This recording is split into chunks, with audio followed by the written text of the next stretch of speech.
Hey guys, welcome back to our urban homestead. My name is Chelsea, and in this video I'm going to show you how I make the best bread and butter pickles you've ever had.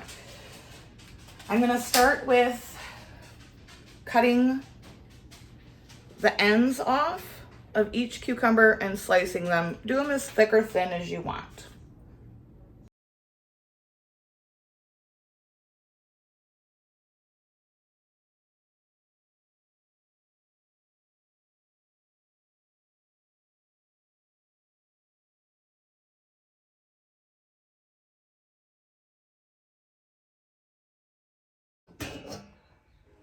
Six pounds of sliced cucumbers are in this large bowl. Then you want to cut some onion. You want to thinly slice that. So I've got 2 onions here. Put as many onions in as you want.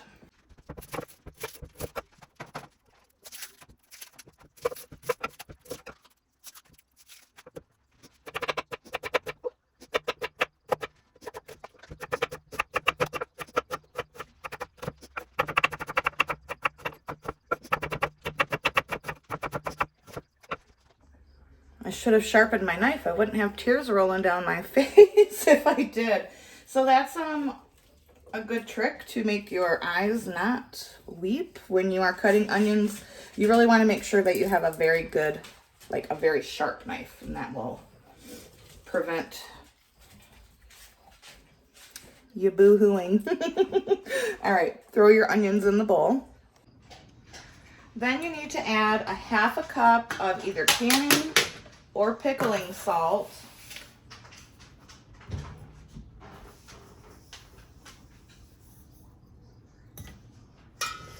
Kind of mix them around. And then this needs to get filled with cold water and ice, and it needs to sit for 3 hours.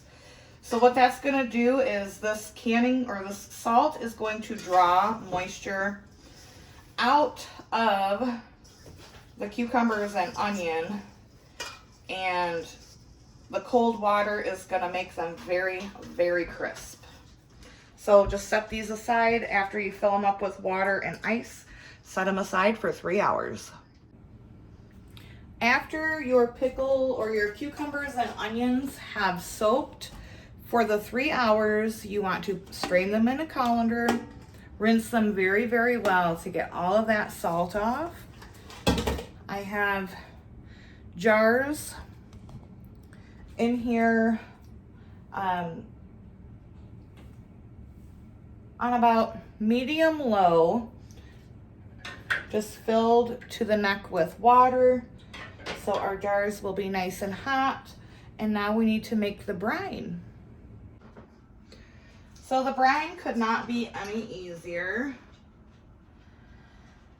I've got, this is, 6 cups. This is a mixture of apple cider vinegar, 4 cups of apple cider vinegar, 2 cups of white vinegar.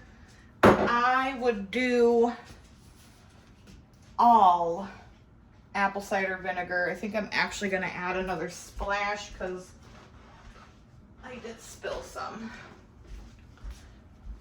But when I got all my ingredients together, I didn't have this upstairs. So 6 cups of apple cider vinegar, 2 cups of sugar, and then this is 2 tablespoons of mustard seed, 2 teaspoons of celery seed, and 2 teaspoons of turmeric. You want to make sure that you're doing this in a non-reactive pot. So stainless steel or like a enamel cast iron, something of that nature. You do not want to use aluminum.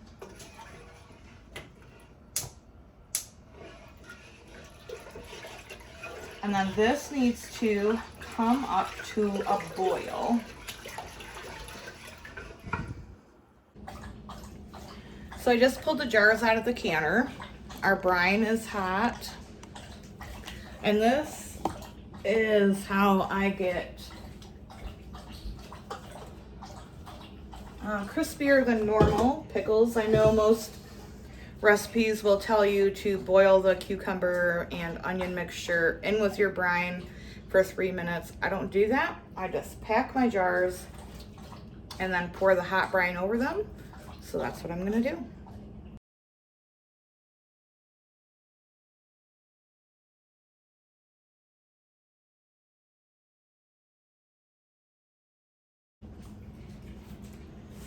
So you kind of want to pack your jars pretty tight. That's what's gonna give you the most volume. You don't want like half a jar of cucumber, half a jar of brine, right? So I really do pack them down in, and now we're gonna fill them up.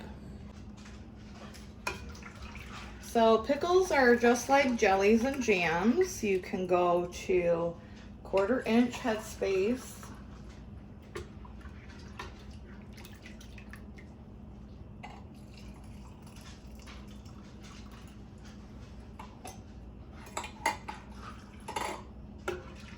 It smells so good.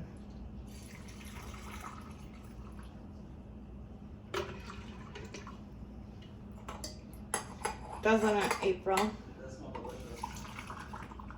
Instead of, upstairs. Mm-hmm.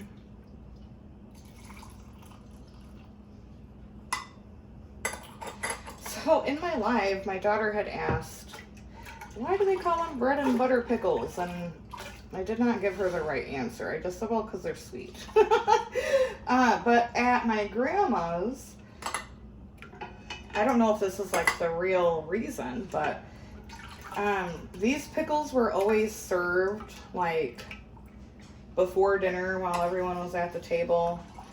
You would have a little bit of bread and some butter, and there would be like a assortment of pickled veggies and pickles.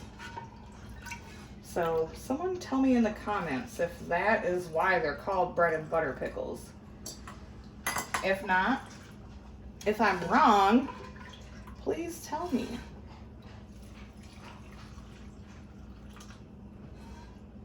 I think I'm gonna have only enough brine for one.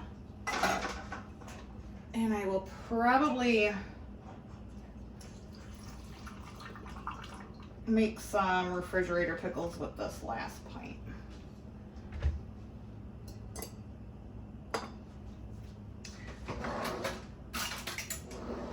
Make sure you debubble.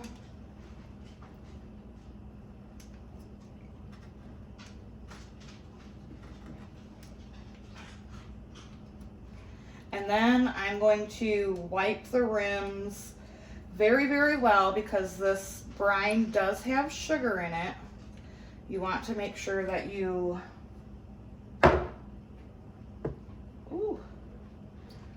if there's any sugar, like from spilling like I just did, you want to make sure that you get all of that off so you can have a good seal.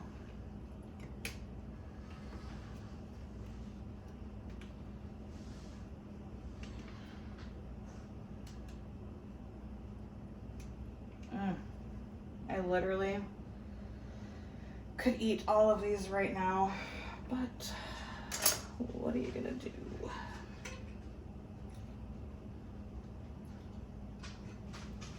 So that recipe was perfect for eight pints. All right, wipe the rims, lids, bands on, fingertip tight, and I'll be back. So they are all in the canner. They are covered by 1 inch of water. Once this comes up to a boil, set a timer for 10 minutes. Let it boil for 10 minutes and then they are ready to pull out. Once your 10 minutes is up, leave the lid on for 5. After your 5 minutes, pull them out of the canner.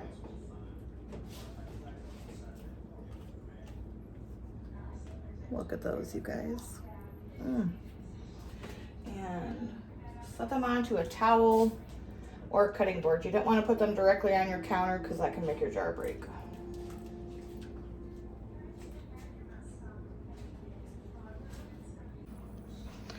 And there they are, you guys. Oh, I can just taste them now. Thank you so much for joining me in my kitchen today. I hope you try this recipe. It's a recipe that my family has been using for a very long time. They're not going to be soggy. You do want to let these sit for about 2 weeks for maximum flavor before you try tasting them. I know, resist the urge. It's going to be very hard for me, you guys. I'm just saying. So yeah, thanks again for joining me in my kitchen today. And until next time, abundance and blessings to you. Bye-bye.